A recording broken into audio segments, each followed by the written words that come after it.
ఈరోజే ఎంతో విశేషమైన మూడవ మార్గశిర లక్ష్మీవారం అంటే మూడవ మార్గశిర గురువారం. ఈరోజు మార్గశిర లక్ష్మీవార వ్రతకథను ఎవరైతే వింటారో లేక చదువుతారో అలాంటి వారి సకల దరిద్రాలు తొలగిపోయి సకల శుభాలు కలుగుతాయి. లక్ష్మీ కటాక్షం కలుగుతుంది. సంవత్సరానికి ఒకసారి వచ్చే మార్గశిర మాసం నాడు ఈ పూజను ఆచరించడం సర్వశ్రేష్టం. మరి ఎంతో విశేషమైన ఈరోజు మార్గశిర లక్ష్మీవార వ్రత కథను ఇప్పుడు విందాం. ఈ మార్గశిర లక్ష్మీవార వ్రతం లక్ష్మీదేవికి చాలా ప్రీతికరమైనదని పరాశర మహర్షి నారదుడికి తెలియచేశారు. మార్గశిర నెలలో లక్ష్మీ పూజ చేసుకుని ఈ వ్రతాన్ని ఆచరించడం వల్ల రుణ సమస్యలు తొలగి శ్రేయస్సు, సంపద, ఆరోగ్యం కలుగుతాయని పురాణాలు చెబుతున్నాయి. పూర్వకాలంలో కళింగ దేశంలో ఒక బ్రాహ్మణుడు ఉండేవాడు. అతనికి సుశీల అనే ఒక కూతురు ఉండేది. ఆమెకి చిన్నతనంలోనే తల్లి చనిపోవడం వల్ల సవతి తల్లి పిల్లల్ని ఎత్తుకోమని చెప్తూ కొంచెం బెల్లం ఇచ్చేది. ఆ సుశీల సవతి పిల్లలను ఆడిస్తూ ఇంటి వద్ద సవతి తల్లి మార్గశిర లక్ష్మీ పూజ చేయడం చూసి ఆమె కూడా మట్టితో మహాలక్ష్మిని చేసి జిల్లేడు పూలతో ఆకులతో పూజ చేసి ఆడుకోమని ఇచ్చిన బెల్లాన్ని నైవేద్యంగా పెడుతూ ఆడుకునేది సుశీల. ఇలా సుశీల పెరిగి పెద్దదై యుక్త వయసుకు వచ్చింది. తరువాత కొన్ని రోజులకు ఆమెకు వివాహం జరిగింది. అత్తవారింటికి పోతూ తాను తయారు చేసుకున్న లక్ష్మీదేవి మట్టి బొమ్మను కూడా సుశీల వెంట తీసుకుపోయింది. ఆమెతో మహాలక్ష్మి కూడా వెళ్ళిపోయింది. అందువల్ల అత్తవారింట ఆమెకు సకల సంపదలు కలిగాయి. పుట్టింట గర్భదరిద్రం దాపరించింది. సుశీల వెళ్లిన చోట మహా ఐశ్వర్యాన్ని అనుభవిస్తున్నారు. పుట్టింటి వారు కటిక దరిద్రులు అయిన సంగతి తెలుసుకున్న సుశీల ఎంతో బాధపడుతుంది. ఒకరోజు సుశీల పినతల్లి దరిద్రాన్ని భరించలేక కొడుకును పిలిచి ఇలా పలుకుతుంది. నాయనా, నీ అక్క సకల ఐశ్వర్యాలతో సుఖంగా ఉంది. నీవు నీ అక్క దగ్గరికి వెళ్లి మన అవస్థ గురించి తెలియచేసి కొంచెం ధనాన్ని ఇవ్వమని చెప్పి ఆ ధనాన్ని ఇంటికి తీసుకురా అని తెలియచేసింది తల్లి. ఇక సుశీల తమ్ముడు సుశీల ఇంటికి వెళ్లి వారి దరిద్రం గురించి తెలియచేశాడు. దరిద్రం గురించి తెలుసుకున్న సుశీల ఒక కర్రను దొలిపించి దాని నిండా వరహాలు పోసి తమ్ముడికి ఇచ్చింది. అతడు దాన్ని తీసుకువెళ్తూ దారిలో ఒక చెట్టుకు చేరవేసి కాలకృత్యాలు తీర్చుకుంటూ ఉన్నాడు. అంతలో ఆ త్రోవన పోయేవారు ఆ కర్రను తీసుకుపోయారు. అతడు వచ్చి కర్రను వెదకగా కర్ర దొరకలేదు. చేసేది లేక అతడు ఇంటికి పోయాడు. ఇంటికి వెళ్లిన కొడుకును తల్లి ఏమి తెచ్చావు అని అడగగా ఏమీ తేలేదని సమాధానం చెప్పాడు. మన దరిద్రం ఇంతే అని అనుకున్నారు వారిద్దరూ.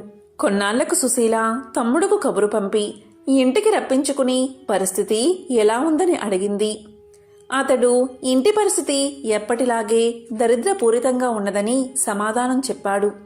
దాంతో సుశీల ఎంతో విచారించి ఒక చెప్పుల జోడు నిండా వరహాలు పోసి దానిపై గుడ్డ కప్పి ఆ జతను తండ్రికి ఇవ్వవలసిందని చెప్పి అతడికి ఇచ్చింది. అతడు వాటిని తీసుకుని పోతూ ఉండగా దారిలో దాహం వేసింది. అందువల్ల వాటిని ఒక చెరువు గట్టు మీద పెట్టి నీరు తాగుతూ ఉన్నాడు. అంతలో ఒక కుక్క జోళ్ల వాసన పసిగట్టి వాటిని నోటకరుచుకుని పారిపోయింది. సుశీల తమ్ముడు గట్టు మీదకు వచ్చి చూసేసరికి చెప్పులు లేవు. వెతికి వెతికి అవి ఎక్కడా కనబడకపోవడం వల్ల అతను ఇంటికి చేరుకున్నాడు. జరిగిన విషయమంతా తల్లికి తెలియచేశాడు. తల్లి జరిగిన దానికి బాధపడి మన దరిద్రం ఇలా ఎందుకు ప్రాప్తించిందో అని విచారించింది. మరి కొన్నాళ్లకు సుశీల తన తమ్ముణ్ణి రప్పించి అక్కడ పరిస్థితి ఎలా ఉంది అని అడిగింది. అతడు జోళ్లు పోయినవని చెప్తే అక్క కోపగించుకుంటుందని భయపడి ఆ సంగతి చెప్పకుండా అక్కడ పరిస్థితి ఎప్పటిలాగే ఉన్నదని తెలియచేశాడు. అప్పుడు సుశీల ఒక గుమ్మడికాయను తొలిపించి దాని నిండా వరహాలు పోసి తమ్ముడికి ఇచ్చింది. దానిని తీసుకుని వచ్చేటప్పుడు అతడు దానిని చెరువుగట్టు మీద పెట్టి నీటిలోకి దిగాడు. అప్పుడే ఆ త్రోవలో పోతున్న కోమటి అక్కడ గుమ్మడికాయ ఉండడం చూసి దాన్ని పట్టుకుపోయాడు. ఆ బ్రాహ్మణుడు చెరువుగట్టు మీద గుమ్మడికాయ కనిపించకపోవడం వల్ల ఇంటికి వెళ్ళిపోయాడు. తల్లి ఏమి తెచ్చావు అని అడగగా జరిగిందంతా చెప్పాడు. తల్లి ఎంతో బాధపడింది. సుశీల కొంతకాలముండి పుట్టింటి సంగతులు తెలుసుకోవడానికి వెళ్ళి మార్గశిర కనక మహాలక్ష్మి నోము పడితే వారి దరిద్రం తీరుతుందని తలచి తల్లిదండ్రులను తన ఇంటికి తీసుకువెళ్ళింది. ఒకరోజు ఆమె తల్లితో ఇలా పలికింది. అమ్మా, ఈవేళ మార్గశిర లక్ష్మీవారం కాబట్టి మనం నోము నోచుకోవాలి. నీవు ఎంగిలి పడకు అని చెప్పింది. దానికి తల్లి అలాగే అని పిల్లలకు చద్దన్నం పెడుతూ అలవాటు ప్రకారం ఒక ముద్దను నోట్లో వేసుకుంది. అంతలో కుమార్తె వచ్చి నోము నోచుకోవడానికి స్నానం చెయ్యమని పిలిచింది. అప్పుడు తల్లి సుశీలతో ఇలా చెప్పింది. అమ్మా సుశీల, పిల్లలకు చద్దన్నం పెడుతూ మర్చిపోయి ఒక ముద్ద నోట్లో వేసుకున్నాను అని చెప్పింది. అది విన్న సుశీల ఎంతో బాధపడి తాను మాత్రమే నోము నోచుకుంది. అంతలో రెండవ లక్ష్మీవారం వచ్చింది. అప్పుడు సుశీల తల్లి దగ్గరకు చేరుకుని అమ్మా, ఈ వారమైనా జాగ్రత్తగా ఉండమని చెప్పింది. అది విన్న తల్లి నేనేమైనా చిన్న పిల్లనా, నేను జాగ్రత్తగా ఉంటానని చెప్పి పిల్లలకు తలంటి నీళ్లు పోస్తూ నూనె గిన్నెలో మిగిలిపోయిన నూనెను తలకు రాసుకుంది. అప్పుడు సుశీల వచ్చి తల్లిని నోము నోచుకోవడానికి స్నానం చెయ్యమని చెప్పింది. అప్పుడు తల్లి మర్చిపోయి తలకు నూనె రాసుకున్న సంగతి తెలియచేసింది. అయ్యో, ఈ వారం కూడా వృధాగా పోయింది కదా అనుకుని సుశీల మాత్రం నోము నోచుకుంది. తరువాత మూడవ లక్ష్మీవారం వచ్చింది. అప్పుడు సుశీల తల్లితో అమ్మా, ఈ వారమైనా జాగ్రత్తగా ఉండు, నోము నోచుకో అని గట్టిగా చెప్పింది. తల్లి అలాగే చేస్తానని చెప్పి పిల్లలకు తలదువ్వుతూ తాను కూడా తలదువ్వుకుంది. అంతలో కుమార్తె వచ్చి తల్లిని స్నానానికి రమ్మని పిలిచింది. అప్పుడు తల్లి ఇలా చెప్పింది. మరిచిపోయి తలదువ్వుకున్న సంగతి తెలియచేసింది. అది విని దరిద్రులను బాగు చేయడం మానవులకు సాధ్యం కాదు అనుకుని సుశీల తానే నోము నోచుకుంది. మరికొన్ని రోజులలో 4వ లక్ష్మీవారం వచ్చింది. సుశీల ఈ వారమైనా తల్లి చేత నోమును నోపించాలని పట్టుదలతో ఆమెను ఒక గోతిలో కూర్చోబెట్టి పైన బల్లను మోతేసి తాను పనులు చేసుకుంటూ ఉంది. ఇంతలో పిల్లలు అక్కడున్న అరటి పళ్ళను తిని వాటిపై తొక్కలను బల్ల సందు నుండి గోతిలో పడేశారు. అందులో ఉన్న తల్లి దురదృష్టవంతురాలు అవడం వల్ల ఆ తొక్కలు తిన్నది. అంతలో కుమార్తె వచ్చి మీదనున్న బల్ల తీసి ఆ తల్లిని స్నానానికి రమ్మని పిలవగా తాను అరటిపళ్ళ తొక్కలు తిన్న సంగతి తెలియచేసింది. దీంతో సుశీల ఎంతో విచారించి తానే నోము నోచుకుంది. తరువాత 5వ మార్గశిర గురువారం రానే వచ్చింది. అప్పుడు సుశీల తన తల్లి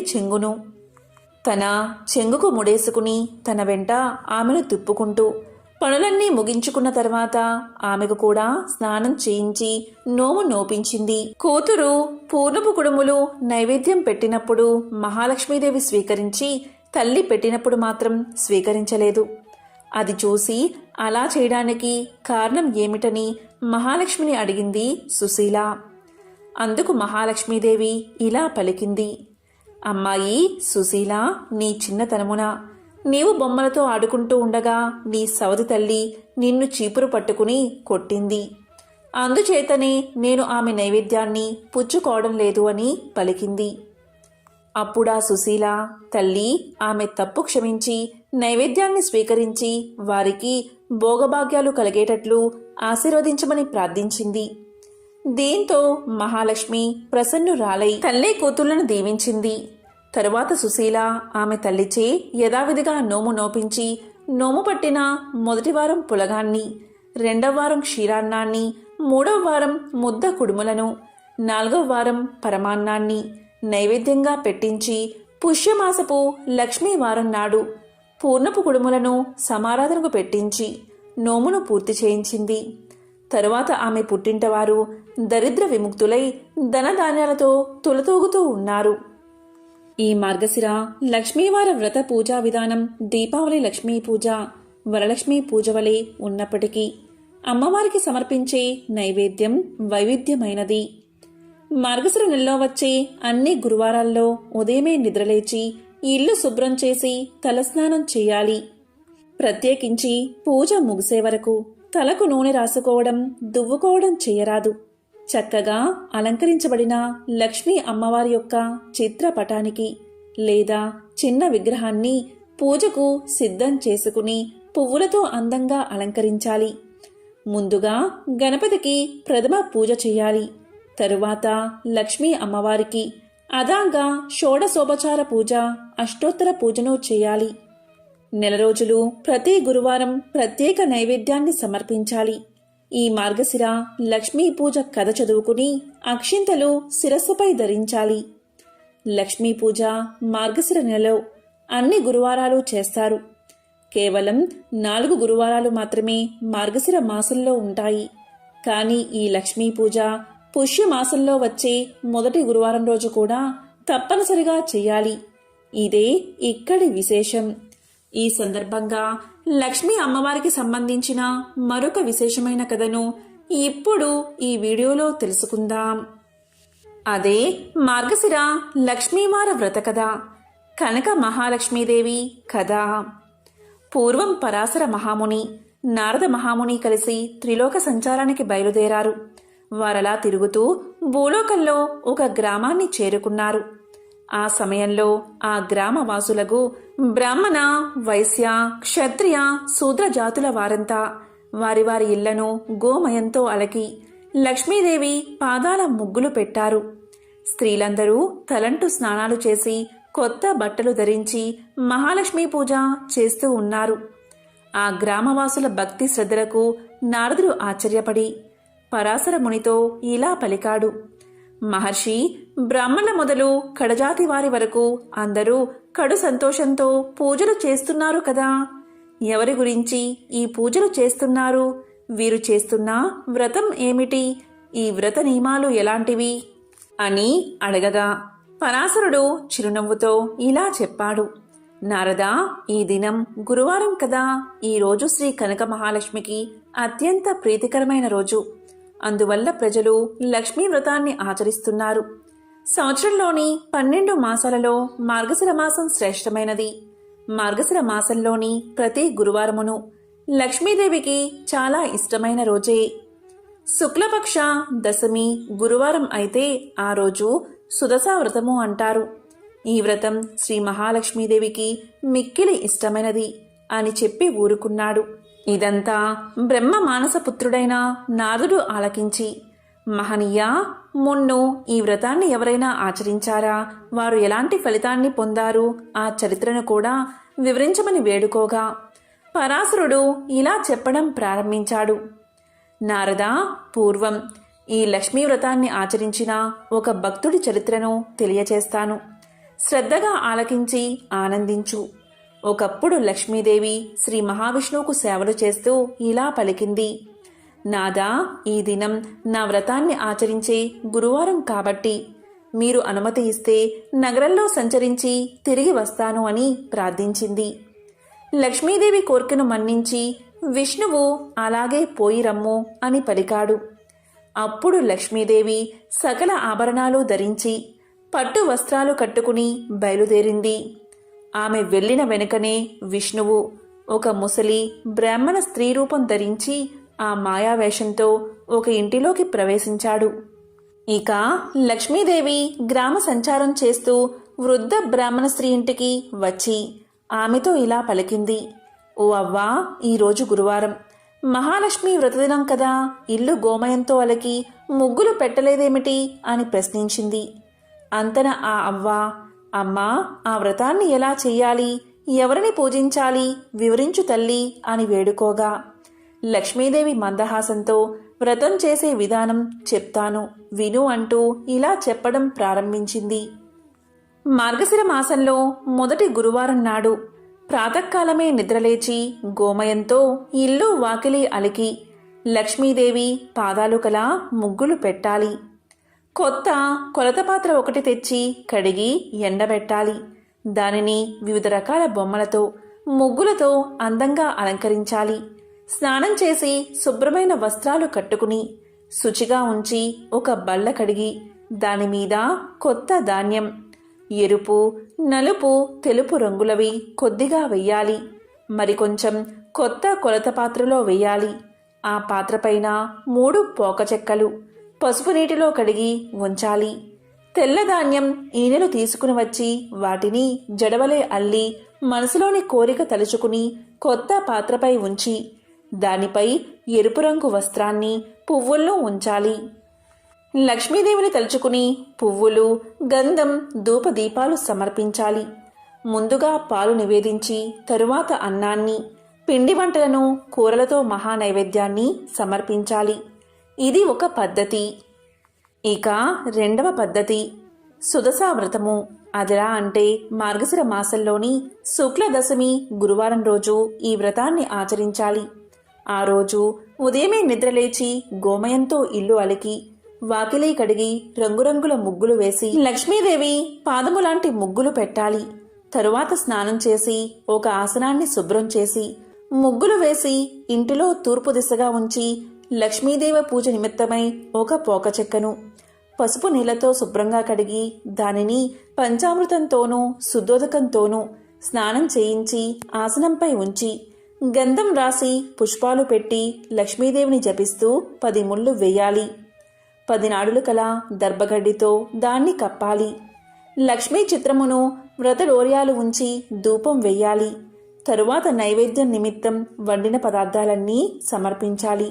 ముఖ్యంగా పచ్చి బియ్యం కొంత నానబెట్టి వాటిని పిండిగా దంచి ఉండ్రాళ్ళు చెయ్యాలి. కొబ్బరికాయ, అరటిపళ్ళు, జున్ను, తీపి పదార్థాలు అన్నీ 10 రకాల వరకు ఉంచి లక్ష్మీదేవికి నైవేద్యం పెట్టాలి. ఆ ప్రసాదాన్ని ఇతరులకు కూడా పంచిపెట్టాలి. ఆ విధంగా పంచని ఎడల వారికి లక్ష్మీ కటాక్షం లేక సిరి కలగదు. గురువారం నాడు నూనెతో వంటలు కానీ పిండి వంటలు కానీ చేయకూడదు.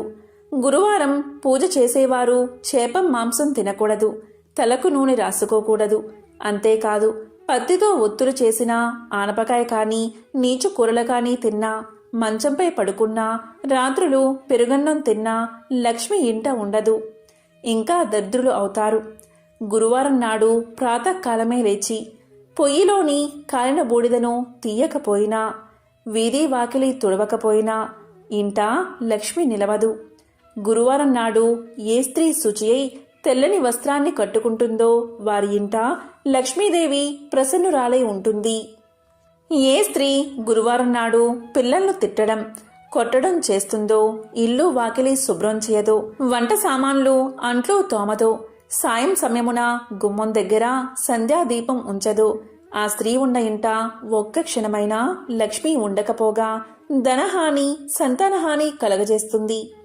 అలాగే గురువారం రోజున ఉడకని పదార్థాలు తినడం, అమిత నిద్ర, అమావాస్య, సంక్రాంతి తిథులలో అశుభ్రంగా ఉండి విహరించడం, అత్తమామలను సేవించక కస్సు బుస్సులాడడం చేసే స్త్రీల ఇంట లక్ష్మీదేవి పాదమైనా నిలవదు. ఇంకను భోజనానికి ముందు తరువాత కాళ్ళు, చేతులు, ముఖం ఏ స్త్రీ కడుక్కోదో, ఏ స్త్రీ ఇతరులతో మాట్లాడుతున్నప్పుడు చీటికి మాటికి నవ్వుతూ ఉంటుందో, ఏ స్త్రీ బూడిద గుమ్మడికాయను కోస్తుందో అలాంటి స్త్రీలు నీచ బుద్ధి కలవారై అన్న వస్త్రాలకు దూరమైపోతారు. ఏ వనిత గురువారం నాడు ధర్మం చేయక, పూజలు చేయక పురుష సాంగిత్యాన్ని కోరుకుంటుందో ఆమె పాపకోపమునకు పోవడమే కాదు, బతికినన్న రోజులు తిండికి మొహం వాసిపోయేదిగా అయిపోతుంది. గురువారం, అమావాస్య, సంక్రాంతి పర్వతిథులయందు నిషిద్ధ పదార్థాలను ఏ స్త్రీ భుజిస్తుందో ఆమె అవసాన కాలమున అనేక బాధలు పడి చనిపోయిన తర్వాత యమకింకరులతో నానా బాధలు పడుతుంది. జ్ఞానవంతురాలైన ఏ స్త్రీ ఆ 3 రోజుల్లో భక్తితో దైవసేవలు, ఒక పూట భోజనం, కలిగినంతలో దానధర్మాలు చేస్తుందో అటువంటి స్త్రీకి ధనధాన్యాలు, పుత్ర సంతానం, సంతానాభివృద్ధి కలుగుతాయి. ప్రతి స్త్రీ తాను ఆచరించే నిత్య కృత్యాలను బట్టి సిరి సంపదలు కలుగుతాయి. స్త్రీ ఉదయం నిద్ర నుంచి లేచిన వెంటనే ముఖం కడుక్కోవాలి. అలా కడుక్కోని స్త్రీ ముఖము చూస్తే పాతకాలు కలగడమే కాదు, ఏ కార్యం తలపెట్టినా జయం కలగదు. స్త్రీ దక్షిణం వైపు, పడమర వైపు ముఖం పెట్టుకుని ఏ పదార్థాన్ని తినకూడదు. దీపం లేని చీకటి ఇంట భోజనం చేయకూడదు. చీకటి పడిన తర్వాత నూనె రాసుకోకూడదు. మాసిన కట్టుబట్టలను ఎక్కడ పడితే అక్కడ పడవేయకూడదు. ఏ వనిత ఇంటికి తిరగడం, భర్త ఆజ్ఞ లేకనే ఇష్టం వచ్చినట్లు సంచరించడం, భర్త మాటలు వినక ఎదురు చెప్పడం, దైవ కార్యాలయందు దేవ బ్రాహ్మణులయందు భక్తి విశ్వాసాలు లేకుండా ఉండడం, దాన ధర్మాలు చేయకపోవడం, అటువంటి వనిత గృహం రుద్రభూమితో సమానంగా భావించి లక్ష్మీదేవి అక్కడ అడుగు పెట్టదు. ఉత్తమ స్త్రీ భర్తను సేవించి భర్త అనుజ్ఞ ప్రకారం నడుచుకుంటుంది. అతిథి సత్కార్యాలు చేస్తూ అత్తమామలను సేవిస్తూ విడవకుండా ఆచరిస్తుంది. తన బిడ్డ పరాయి బిడ్డ అని వివక్షతను చూపక అందరికీ సమానంగా వడ్డిస్తుంది. భర్త సుఖమే తన సుఖం, భర్త కష్టమే తన కష్టమనే భావనతో మెలుగుతుంది. అలాంటి ఇంట లక్ష్మీదేవి సంతోషించి కలకాలము ఆ ఇంట్లో ఉంటుంది. నారద ఈ విధంగా మహాలక్ష్మి ఆ వృద్ధ బ్రాహ్మణ స్త్రీకి గురువార వ్రతాన్ని ఆచరించే విధానం చెప్పి ప్రతి వీధికి ప్రతి ఇంటికి వెళ్లి చూసింది. కానీ అప్పటికి ఏ స్త్రీ కూడా నిద్ర నుండి లేవలేదు. కాలకృత్యాలు తీర్చుకోలేదు. తలలు విరబోసుకుని వంటిమీద బట్ట సరిగ్గా లేక గుర్రుపెట్టి నిద్రపోతున్నారు. అప్పుడు లక్ష్మీదేవి వారందరినీ చూసి అసహ్యించుకుని ఒక మాలపల్లెకు వెళ్ళినది. ఆ పల్లెకు ఒక మూల బీద హరిజన స్త్రీ ఉన్నది. ఆమె ప్రతిరోజు ప్రాతకాలంలోనే లేచి గోమయం తెచ్చి ఇల్లు వాకిలి శుభ్రం చేసుకుని బియ్యపిండితో ముగ్గులు పెట్టి లక్ష్మీ పాదాల చెంత దీపం పెట్టి బియ్యాన్ని ఉంచి ధూపదీప నైవేద్యాలు సమర్పించి పద్మాసనంలో కూర్చుని లక్ష్మీదేవిని ధ్యానిస్తూ ఉండేది.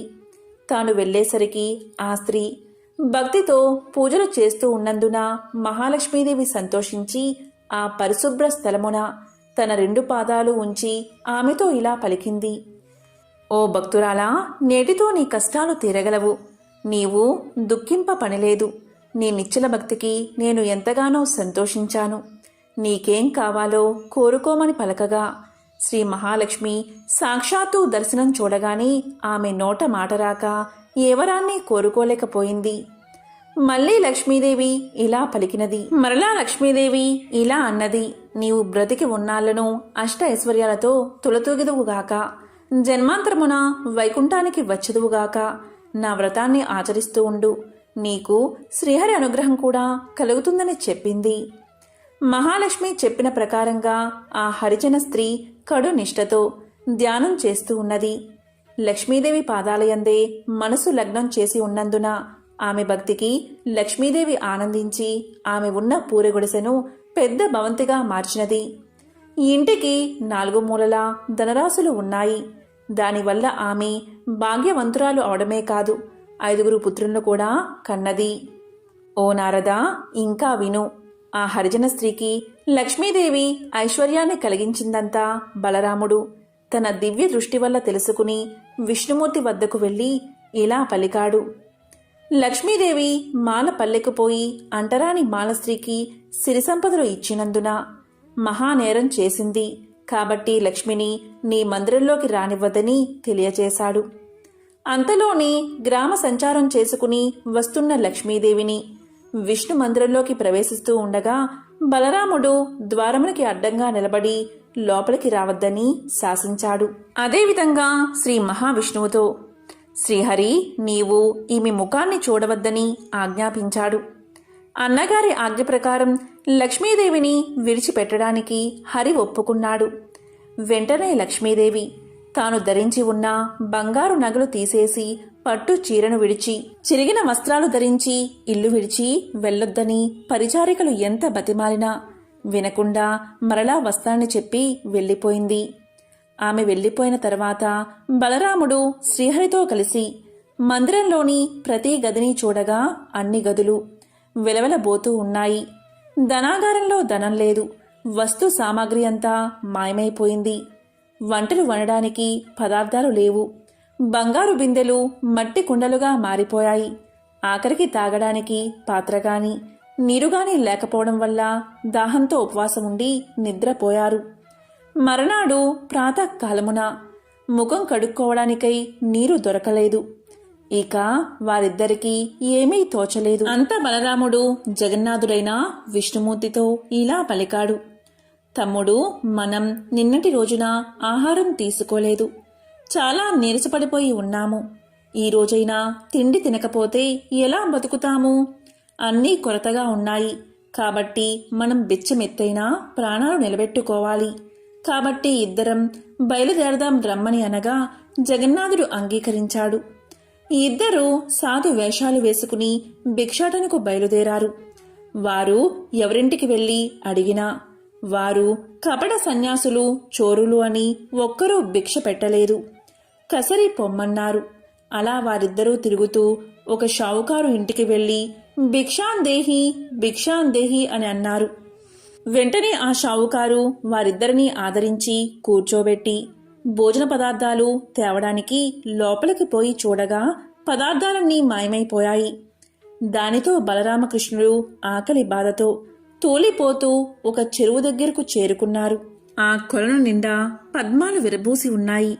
సరే, వీటి తూడికాయలు తిని ఇప్పటి ఆకలి బాధ తీర్చుకుందామని చెరువులోకి దిగగా ఆ చెరువు నీరంతా ఎండిపోయింది. చేసేది లేక వారు నిరాశతో వెళ్లిపోయారు. అలా వెళ్ళగా వెళ్ళగా ఒక తపస్సాలి కుటీరం కనబడింది. అతన్ని సమీపించి ఆకలి తీరడానికి ఏదైనా పెట్టమని అడిగారు. ముని తాను తినడానికి ఉంచుకున్న పాలు, అన్నము ఇవ్వబోగా ఆ పాత్రలోని అన్నం, పాలు మాయమైపోయాయి. ఇక చేసేది లేక వారిద్దరూ సముద్రం వైపుగా వెళ్లారు. సముద్రమున నిత్యానందుల స్వాముల వారి ఆశ్రమం కనిపించగా అక్కడికి చేరుకున్నారు. అక్కడ అన్న వస్త్రాలకు లోటు లేదు. ఎవరైనా ఆ ఆశ్రమంలో ఎన్ని రోజులైనా ఎంత భోంచేసినా అక్షయపాత్ర వలె తరగదు. కాని బలరామ జగన్నాథ స్వాములు అక్కడకు వెళ్ళగాని లక్ష్మీదేవి ఏ పదార్థాలు లేకుండా చేసింది. దాంతో అన్నదమ్ములిద్దరూ అక్కడి నుండి బయలుదేరి మరొక భవనాన్ని చేరుకున్నారు. అది లక్ష్మీదేవి నివసిస్తున్న భవనం. చాలా రోజుల నుండి తిండి లేక నీరసించి ఉన్న వారిద్దరినీ లక్ష్మీదేవి చూసినది, జాలి పడినది. వెంటనే ఆమె స్వయంగా పిండి వంటలతో భోజనం తయారు చేసి దాసదాసీల చేత వారికి స్నానానికి నీరు పెట్టించి చెలికత్తెల ద్వారా వారికి భోజనాన్ని వడ్డించింది. బలరామ జగన్నాథులిద్దరూ సంతృప్తిగా భోజనం చేసి బయట ఉన్న అరుగు మీద పడుకున్నారు. కాని వారికి నిద్ర పట్టలేదు. ఆ ఇల్లు, ఆ ప్రాంతం, ఆ వంటకాలు అన్నీ వింతగా తోచాయి. వారు ఆలోచిస్తున్నారు. అంతలో ఒక చెలికత్తె వచ్చి, ఓ స్వాములారా, మీదే గ్రామం, ఎందుకు ఎక్కడికి పోతున్నారు? మీకు భార్యాబిడ్డలు ఉన్నారా? ఇలా ఎందుకు తిరుగుతున్నారు అని అడగగా ఏమి చెప్పాలో తోచక వారు ఒకరి ముఖం ఒకరు చూసుకున్నారు. అంతా సర్వేశ్వరుడైన శ్రీహరి ఇలా చెప్పాడు. నేను శ్రీహరిని, ఇతడు నా అన్న బలరాముడు. మా తొందరపాటు వల్ల నా ఇల్లాలైన లక్ష్మీదేవిని ఇంటి నుండి వెళ్ళగొట్టి ఈ కష్టాలు తెచ్చుకున్నాము. ఏ స్త్రీ వల్ల అష్ట ఐశ్వర్యాలు కలుగుతాయో, ఏ నారీమణి కరుణా కటాక్షల వల్ల వంశాభివృద్ధి కలుగుతుందో, ఏ వనితామణి ఎల్లవెల్లయందు తనను నమ్మి కొలిచిన వారి ఇండ్లయందే మెలుగుతూ ఉంటుందో అటువంటి లక్ష్మీదేవి మమ్మల్ని విడిచి వెళ్లిపోయింది. అప్పట్నుంచి మాకు దారిద్రము, కష్టాలు కలిగాయని తెలియచేశాడు. ఆ దాసి వల్ల ఆ ఇల్లు లక్ష్మీదేవి మందిరమే అని తెలుసుకుని వారు చాలా ఆనందించారు. బలరాముడు విష్ణువుతో, సోదరా, నీవు లక్ష్మీ వద్దకు వెళ్లి మనం చేసిన తప్పును క్షమించమని అర్థించు అని చెప్పి లోనికి పంపించాడు. శ్రీహరి లోపలికి వెళ్ళగానే లక్ష్మీదేవి భర్తను చూసి నమస్కారం చేసి అతని పాదాలు కడిగి ఆ నీటిని తన తలపై చల్లుకుని పువ్వులతో పూజించి ఇలా పలికింది. నాదా, మీ అన్నదమ్ములిద్దరూ కలిసి నన్ను ఇంటి నుండి వెళ్ళగొట్టారు కదా, ఇప్పుడెలా నా ఇంట భోంచేశారు? చండాలపు దాని ఇంటికి ఎలా వచ్చారు? ప్రాణాలు పోసినప్పుడు జాతి కులభేదాలు అడ్డురాకూడదా అని నిష్ఠూరాడింది. అప్పుడు శ్రీహరి చిరునవ్వుతో, ప్రియా, మేమిద్దరం బిచ్చమెత్తుకోవడం అంతా తెలుసుకున్నారు. నీవు భోజనం పెట్టడం కూడా అందరూ చూశారు. మాకు శిక్ష సరిపోయినది. నీవు లేనందున వైకుంఠం చిన్నబోయినది. నిన్ను వదిలినందున మాకు అన్ని లోపాలే జరిగాయి. కాబట్టి మా వెంటరా, వైకుంఠానికి పోదాము అని పలకగా శ్రీహరి మాటపై లక్ష్మీదేవి ఆ ఇంట అడుగుపెట్టగానే అన్నీ యథాప్రకారంగా మారిపోయాయి. ధనాగారమంతా ధనంతోనూ బంగారంతోనూ నిండిపోయింది. వస్తు వాహనాలతో, దాసీ జనాలతో, భక్తకోటితో వైకుంఠం కలకల్లాడింది. కాబట్టి ఓ నారదా, గురువారం నాడు లక్ష్మీ పూజ చేసి ఈ పురాణాన్ని చదివినా లేక విన్నా అలాంటి వారికి వెనుకటి జన్మలో చేసిన పాపాలు నశించి మోక్షం కలగడమే కాక 1,00,000 గోదానాలు చేసినంత ఫలితం కలిగి మరుజన్మయందు అష్ట ఐశ్వర్యాలతో తులదూగుతారు. ఈ లక్ష్మీ పురాణ పఠనం ప్రతి మానవుడు ముక్తిని పొందడానికి మార్గదర్శకం కాగలదు అని పరాశర ముని నారదులకు శ్రీ లక్ష్మీ పురాణాన్ని ఇలా వివరించాడు. కాబట్టి ఎంతో పవిత్రమైన విశేషమైన ఈ మార్గశిర గురువారం రోజు, అంటే మార్గశిర లక్ష్మీ వారం రోజు ఎవరైతే ఈ కథను వింటారో లేక చెప్తారో అలాంటి వారి జన్మల పాపాలు తొలగి కోటి జన్మల పుణ్యం వస్తుంది. అష్ట ఐశ్వర్యాలు, భోగభాగ్యాలు కలుగుతాయి. ఓం నమో నారాయణాయ. ఓం శ్రీ మహాలక్ష్మియే నమః. ఓం నమః శివాయ.